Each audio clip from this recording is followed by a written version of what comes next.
ఈ ఇందిరమ్మ రాజ్యంలో కాంగ్రెస్ ప్రభుత్వం చేస్తున్నది.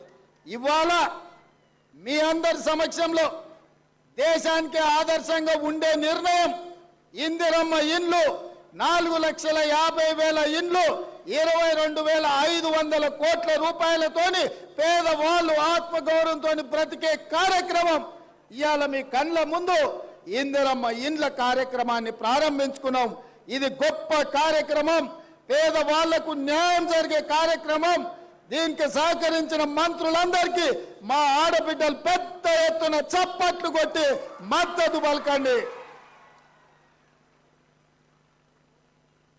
ఇల్లు వస్తే ఇంటామనే సంతోషంగా ఉంటుంది.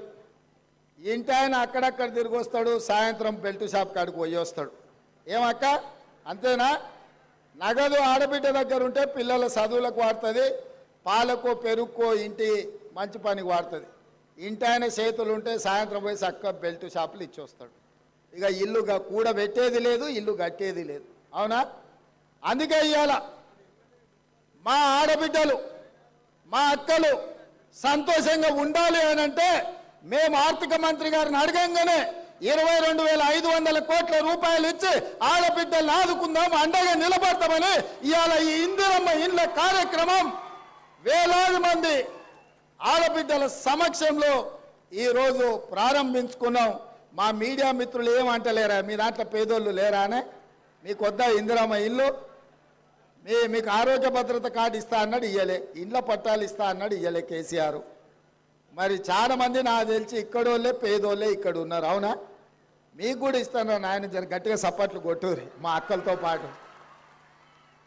పోయినోళ్ళలాగా వాళ్ళ పార్టీ కండువలు కప్పుకున్నాం అనుకో, లేకపోతే వాళ్ళ పార్టీలో ఉన్న నాయకులకు కోట్లాది కోటీశ్వరులకు ఇల్లు ఇయ్యం, పేదోళ్ళకే ఇస్తాం.